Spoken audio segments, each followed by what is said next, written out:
जय हिंद students, welcome to be personified. आज हम बहुत इंपॉर्टेंट वीडियोस लेके आए हैं स्पेशली एमएनएस के एस्पिरेंट्स के लिए। आप सबको पता है बेटा, अब बहुत जल्दी एमएनएस की नोटिफिकेशन होने वाली है। अगर आप एस्पिरेंट हैं एमएनएस के तो ये वीडियो आपके लिए बहुत इंपॉर्टेंट रहने वाला है। आज के वीडियो में हम एक बहुत इंपॉर्टेंट चीज को डिस्कस करेंगे बच्चे, वो है आपका सिलेबस। बिकॉज हम जब भी कोई एग्जाम देने जाते हैं तो सबसे पहले हम उसके सिलेबस पे फोकस करते हैं कि what is the syllabus of this paper. अब एज्यूम करके रखो कि आपके एग्जाम के लिए मान लो 3 महीने हैं और 3 महीने में अगर आपको पूरा सिलेबस पता चल जाता है तो आप बहुत जल्दी उस एग्जाम के लिए प्रिपेयर कर सकते हो। ठीक है, तो लेट्स सी बेटा, आज हम सिलेबस में डिस्कस करेंगे आपका स्पेशली जीके। जीके आप सबको पता है कि 50 मार्क्स का बेटा जीके आता है। जीके और जनरल इंटेलिजेंस वो दोनों कंबाइंड रहता है।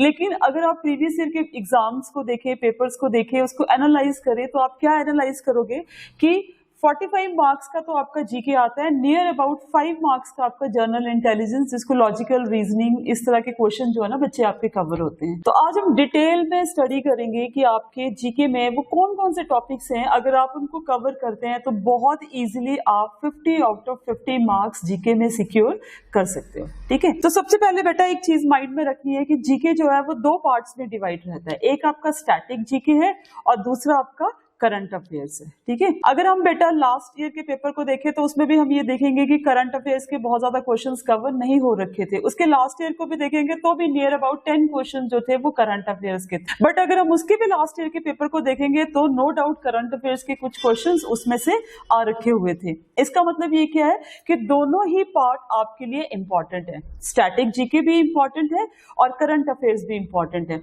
इसी के साथ साथ बेटा मैंने आपको बोला कि जनरल इंटेलिजेंस के आपके 5 to 6, 7 क्वेश्चंस इतना रखो कि आपके आते हैं। मैटर ये नहीं करता है कि आपके 5 और 6 क्वेश्चंस आते हैं, मैटर ये करता है कि आपको पेपर में एक एक मार्क्स जो है ना बेटा वो आपको मेरिट के पास लेके जाता है। ठीक है, तो सबसे पहले हम फोकस करते हैं बेटा, that is the static GK. कि स्टैटिक जीके में वो कौन कौन से टॉपिक्स हैं और आपको कैसे उनको प्रिपेयर करना है सो दैट आपको जीके एक बहुत ही स्मूथ सा पेपर लगे, आपको करने में प्रॉब्लम ना आए और मिनिमम अगर आप कुछ गलतियां भी करते हैं तो 45 मार्क्स आउट ऑफ 50 आप बहुत इजीली सिक्योर कर सके।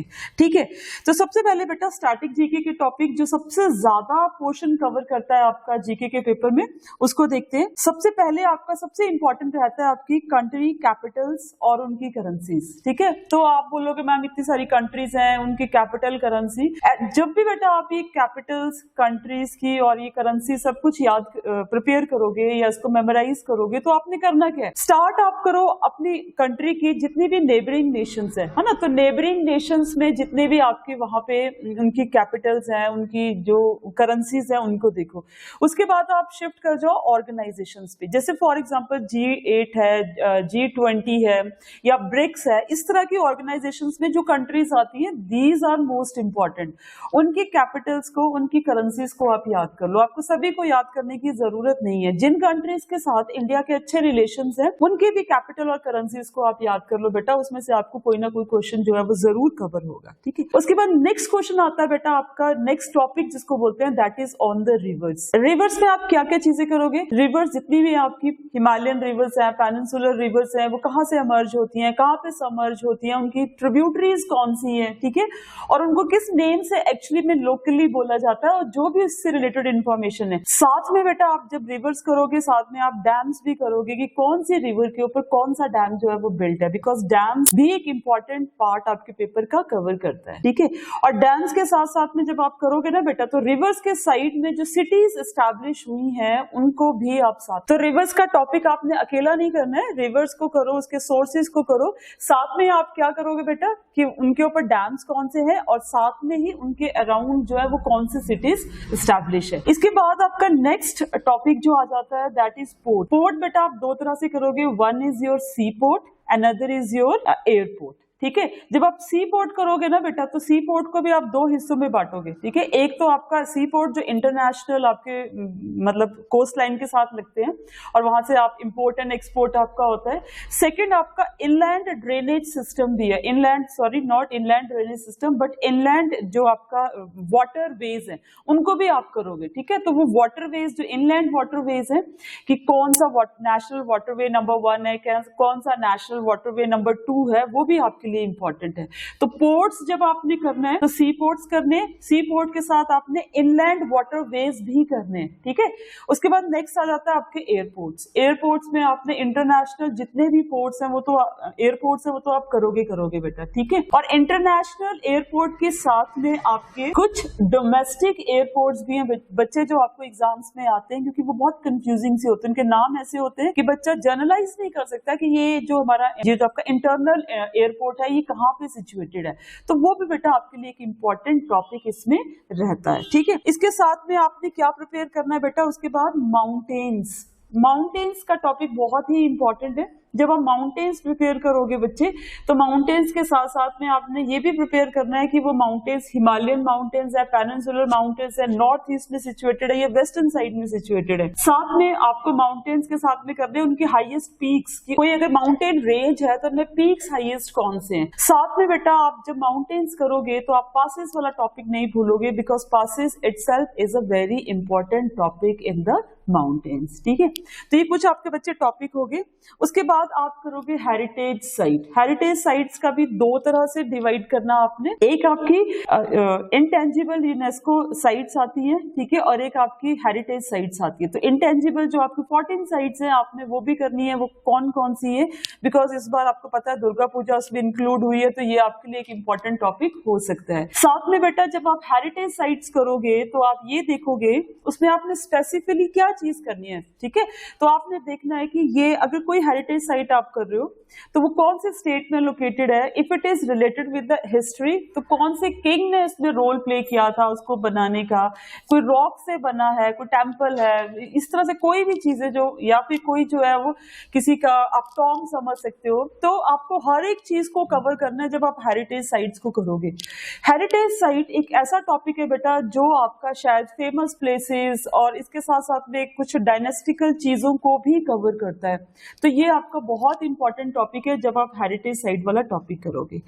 उसके बाद बेटा नेक्स्ट देखते हैं, that is the national park. बहुत सारे नेशनल पार्क है हमारी कंट्री में। वैसे नेशनल पार्क को आप कैटेगराइज कर सकते हो, बायोस्फीयर रिजर्व्स हैं, ठीक है, और साथ में आप इसको कैटेगराइज करोगे आपकी वाइल्ड लाइफ सेंचुरीज हैं, अलॉन्ग विद दैट आप वेटलैंड्स को भी साथ में लेके रखोगे, कितने कितने वेटलैंड्स हैं वो भी यहाँ पे हैं। लेकिन इतने सारे जब आप करोगे ना बेटा तो आप कंफ्यूज हो जाओगे। तो आप जब भी नेशनल पार्क करोगे तो आपने माइंड में रखना है क्या चीज, कि कौन सा नेशनल पार्क बेसिकली कौन से एनिमल ओरिएंटेड है, मतलब उसमें कोई एनिमल्स जो वनरेबल है या एंडेंजर्ड है, इस तरह के एनिमल्स के लिए कौन सा डेडिकेटेड है।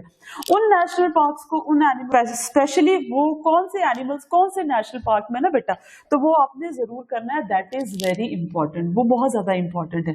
नेशनल पार्क वैसे भी आपका एक बहुत इंपॉर्टेंट टॉपिक है। उसके बाद नेक्स्ट टॉपिक जो बेटा आप कवर करोगे दैट इज फोर्सेस।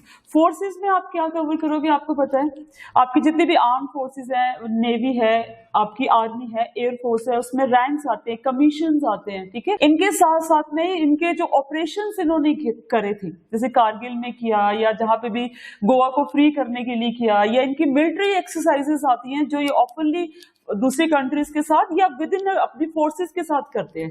ओके, तो जब आप फोर्सेस का वाला टॉपिक करोगे ना बच्चे, तो आपने याद रखना है, ये ध्यान रखना है कि उसमें आपने रैंक्स, कमीशंस, इनके साथ जो इनकी मिलिट्री एक्सरसाइजेज है, इन्होंने जो ऑपरेशंस कवर किए हैं, वो सारी चीजों को आप माइंड में रखोगे, तो तभी आप जो आपका टॉपिक जो है वो कंप्लीट माना जाएगा, ठीक है। उसके बाद नेक्स्ट टॉपिक जो बेटा आपका है that is related with sports. Sports is a very important topic. अगर आप एमएनएस की बात करते हैं बेटा, तो स्पोर्ट्स में आपने करना क्या है। स्पोर्ट्स में सबसे पहले ट्रॉफीज, कौन सी ट्रॉफी कौन से स्पोर्ट के साथ रिलेटेड है, ये एक बहुत इंपॉर्टेंट है। सेकंड थिंग आप इसमें क्या करोगे, कौन सा पर्सन कौन से स्पोर्ट्स के साथ रिलेटेड है, ये भी बेटा बहुत ज्यादा इंपॉर्टेंट है। इसके साथ में टर्मिनोलॉजी है ना, हर एक स्पोर्ट्स की अपनी टर्म्स होती हैं, वो भी आपको पता है, लास्ट ईयर भी क्वेश्चन आया था, उसके लास्ट ईयर भी क्वेश्चन आया था, तो ये बहुत ही इंपॉर्टेंट है, कौन सी टर्म कौन से स्पोर्ट्स के साथ रिलेटेड है। इसके साथ ही बेटा अगर कोई इंडियन प्लेयर्स है, if they have achieved something good in some sports. जैसे फॉर एग्जाम्पल अभी हमने ओलंपिक गेम्स हुए तो हमारी कैसी परफॉर्मेंस थी ओलंपिक गेम्स में, तो वो भी एक इम्पॉर्टेंट एस्पेक्ट है बच्चे, वो नहीं छोड़ना है। स्पोर्ट्स में आपने सब कुछ इसमें रिलेट करना है, ठीक है। From the very initial time हमारा जैसे हॉकी में क्या परफॉर्मेंस रही है, क्रिकेट में क्या परफॉर्मेंस, बैडमिंटन में क्या रही है, या आर्चरी में क्या रही है, बहुत सारी गेम्स है, तो वो आपको एक अच्छे से इसमें प्रिपेयर करना पड़ेगा पुत्र, ठीक है। नेक्स्ट टॉपिक की अगर हम बात करते हैं बेटा, that is days and themes. Days अगर आप देखोगे बेटा, लास्ट ईयर के पेपर्स भी देख लो, आपको थीम्स के ऊपर शायद कम क्वेश्चंस कवर होते होंगे, लेकिन डेज के ऊपर क्वेश्चंस कवर होते ही होते हैं। एक क्वेश्चन तो डेफिनेटली होता ही है बेटा। और डेज में भी आप एक चीज को ध्यान रखना, जो आपके इंपॉर्टेंट डेज है, फ्रीक्वेंटली जो आपके टेलीविजन पे जिनकी न्यूज बहुत ज्यादा फ्लैश होती है, या कुछ इंपॉर्टेंट कंट्री उसमें कुछ कर रही है, तो वो वाले डेज जो है वो हमारे लिए बहुत ज्यादा इंपॉर्टेंट रहते हैं। उसके बाद नेक्स्ट टॉपिक बेटा जो इंपॉर्टेंट है, that is the fathers and the founders of different stream, जैसे आपका बॉटनी का, आपका हिस्ट्री का, इकोनॉमिक्स का, या फिर आपके लैपटॉप का, ठीक है, आपके वाईफाई का, इन दिस वे, ठीक है। और एग्रीकल्चरल फादर, जैसे आप मान लो green revolution, white revolution, pink revolution, इनके फादर्स कौन थे, ये बहुत इंपॉर्टेंट है। और डिफरेंट स्ट्रीम जितने भी आपके फाउंडर्स कौन कौन से, किसने क्या चीज को फाउंड किया है, कौन किसके फादर है, ये बड़ा इंपॉर्टेंट है बेटा टॉपिक। तो ये वाला टॉपिक भी आपने जरूर कवर करना है। इसी के साथ साथ अगला टॉपिक बच्चे जो आपको फोकस रखना है, that is invention and discoveries, है ना। आपके अराउंड आपको पता ही है, वी इवॉल्व, हम एक टाइम से इवॉल्व हुए, कितनी इन्वेंशन हमने करी हैं, कितनी डिस्कवरीज हो रखी हैं, जैसे जियोग्राफिकल डिस्कवरीज बहुत इंपॉर्टेंट है, कौन सी कंट्री। इसी के साथ साथ में बेटा जो आपकी इन्वेंशंस हैं, डिफरेंट साइंटिस्ट ने डिफरेंट इन्वेंशंस करी, along with this scientifical instruments, उनको नहीं भूल जाना है, कौन सा इंस्ट्रूमेंट जो है वो किस काम में आता है स्पेशली, वो बहुत इंपॉर्टेंट है, ठीक है। तो क्या करेंगे इसमें बेटा आप, inventions and geographical discoveries along with this your scientific instruments, barometer जैसे, सिस्मोग्राफ, इस तरह से कई सारी चीजें हैं ना बेटा जो बहुत ज्यादा इंपॉर्टेंट है। नॉर्थ पोल, साउथ पोल, इस तरह से अमेरिका, इंडिया किसने डिस्कवर किया, ये बहुत इंपॉर्टेंट क्वेश्चन। उसके बाद नेक्स्ट देखेंगे बच्चे, that is first in India. आपको पता ही है first in India is very important. कौन हमारा फर्स्ट सभी रहते हैं, ठीक है, governor general first, prime minister first, home minister first, तो फर्स्ट जो है this is very important. First के साथ में सेकंड चीज जो आप करोगे, दैट इज सुपरलेटिव्स। सुपरलेटिव्स क्या होते हैं बच्चे, जैसे आपका longest, largest, highest, smallest, least, कुछ भी करके, ठीक है, तो ये सारे के सारे आपके सुपरलेटिव्स हैं। तो first in India is very important, साथ में बेटा आपका सुपरलेटिव्स वाला टॉपिक भी बहुत ज्यादा इंपॉर्टेंट है। तो सुपरलेटिव्स वाला टॉपिक आपने नहीं छोड़ना है, समझ में आ गए बच्चे। उसके बाद नेक्स्ट आपका कल्चरल हेरिटेज। कल्चरल हेरिटेज की आप जब बात करते हैं तो आपके डांसेस एंड फेस्टिवल्स, ये टॉपिक भी इंपॉर्टेंट है। दो आपका लास्ट ईयर डांसेस और फेस्टिवल में से इतना कोई क्वेश्चन नहीं आ रखा था, ठीक है, फेस्टिवल में से स्पेशली, हाँ बिहू वाला एक क्वेश्चन जरूर था, बट होप है कि इस साल आपको डांसेस और फेस्टिवल में से क्वेश्चन बेटा जरूर आएगा। तो कौन सा डांस कौन से स्टेट में, कौन सा फेस्टिवल कौन से स्टेट के साथ रिलेटेड है, साथ में वो फेस्टिवल हम सेलिब्रेट क्यों करते हैं, what is the motive to celebrate that festival और डूइंग दैट डांस, तो ये भी बेटा आपके लिए इंपॉर्टेंट रह सकते हैं, ठीक है। इसके अलावा आप क्या चीज और करोगे, all kind of power plants. Power plant समझ रहे हो आप, जैसे आपके जो ये न्यूक्लियर पावर प्लांट्स हो गए, एटॉमिक पावर प्लांट्स हो गए, थर्मल पावर प्लांट्स हो गए, थोड़े से हैं, बहुत ज्यादा नहीं है ये, बट ये कौन से स्टेट में लोकेटेड है, ये भी आपको करने की बहुत ज्यादा जरूरत है। तो पावर प्लांट्स वाला टॉपिक जो है बच्चे वो भी आपका बहुत ज्यादा इंपॉर्टेंट है।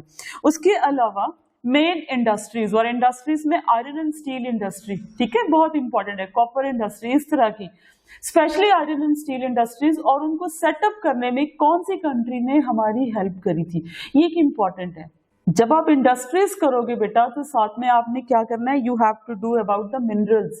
कौन सी माइंस, मिनरल्स में आपने किस पे फोकस करना है बेटा, माइंस पे फोकस करना है, ठीक है, कि कौन सी माइन जो है वो स्पेशली कहाँ पे, कॉपर माइंस कहाँ पे है, माइका माइंस कहाँ पे है, गोल्ड माइन, ठीक है, डायमंड कहाँ मिलता है, इस तरह से ये आपका बेटा बहुत इंपॉर्टेंट टॉपिक है। उसके बाद नेक्स्ट हम बात करें बेटा इंपॉर्टेंट टॉपिक की, दैट इज एग्रीकल्चर। कौन सा है बेटा, एग्रीकल्चर।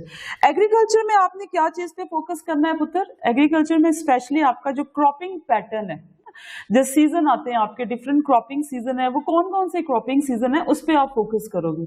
इसके अलावा आप सम काइंड ऑफ क्रॉप्स की, कमर्शियल क्रॉप्स है या सीरियल्स कौन से हैं आपके, ठीक है, या स्टेपल क्रॉप कौन सी है, तो ये आपके बहुत इंपॉर्टेंट टॉपिक्स है।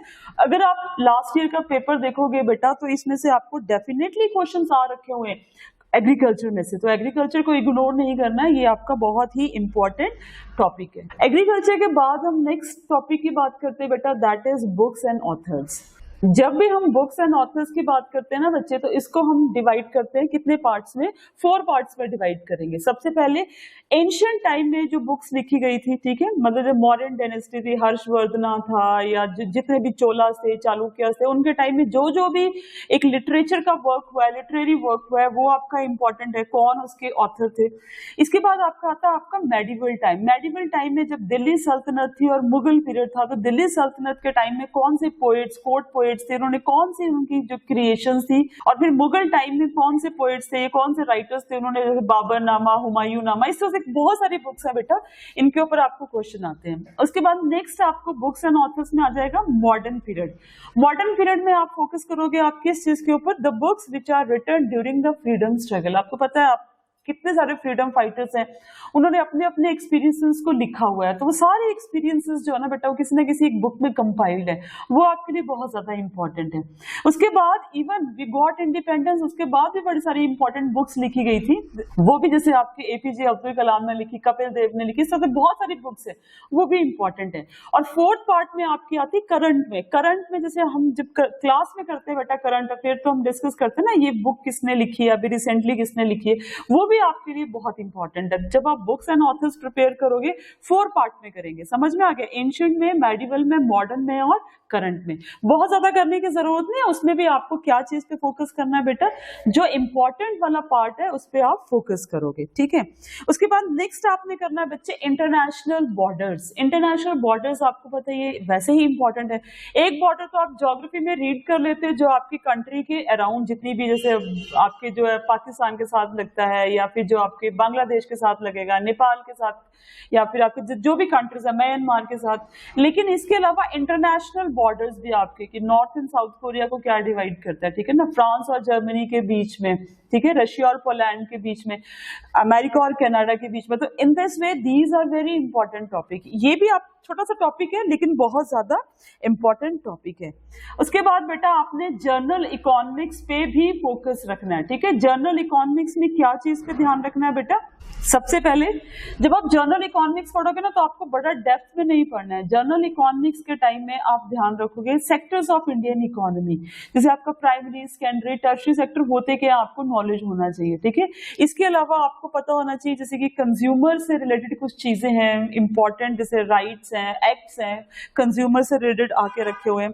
इसके अलावा आरबीआई, बैंक टैग लाइन्स, तो वो भी आपका एक इंपॉर्टेंट है जो आप इकोनॉमिक्स के अराउंड फोकस करोगे। जैसे कि आपके tax, goods and service tax है, इस तरह से जो भी इंपॉर्टेंट है ना बेटा, तो ये सारा आप इकोनॉमिक्स में मेन चीजें करोगे, ठीक है। इसी में आप गवर्नमेंट स्कीम्स को भी ऐड कर सकते हो, different schemes which are started by the different ministry.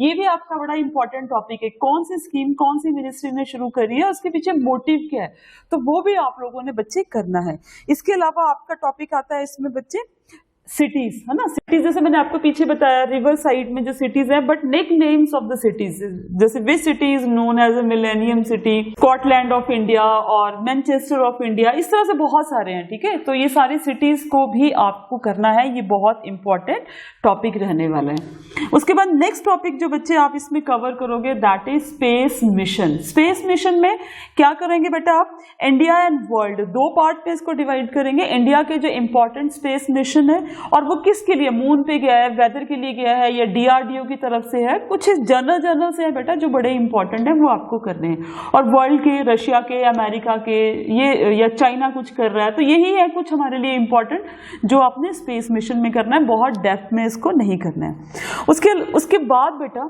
ये नियर अबाउट आपके स्टैटिक जीके के कुछ टॉपिक कवर हो गए हैं जो आपका शायद इंपॉर्टेंट आपके एग्जाम में आ सकते हैं, ठीक है। इसके बाद बच्चे आप करेंगे constitution of India. Constitution of India में इट इज वेरी वास्ट, है ना, तो आप पूरा तो नहीं कर सकते बट आप उसमें से टॉपिक फाइंड आउट कर लो। जैसे आप करोगे कॉन्स्टिट्यूएंट असेंबली, हमारी असेंबली कैसे बनी, ठीक है, उसका इलेक्शन कैसे हुआ, उसका वर्किंग प्रोसीजर क्या था, कितने मेंबर्स थे, कमिटी का कौन कौन हेड था, ठीक है, कब कब वो इम्प्लीमेंट हुआ, कब अडॉप्ट हुआ, वो सारी चीजें। उसके बाद अमेंडमेंट्स एंड एक्ट्स, तो important amendments and important acts के ऊपर फोकस करो कि कौन से इंपॉर्टेंट अमेंडमेंट्स हैं, कौन से इंपॉर्टेंट एक्ट्स हैं।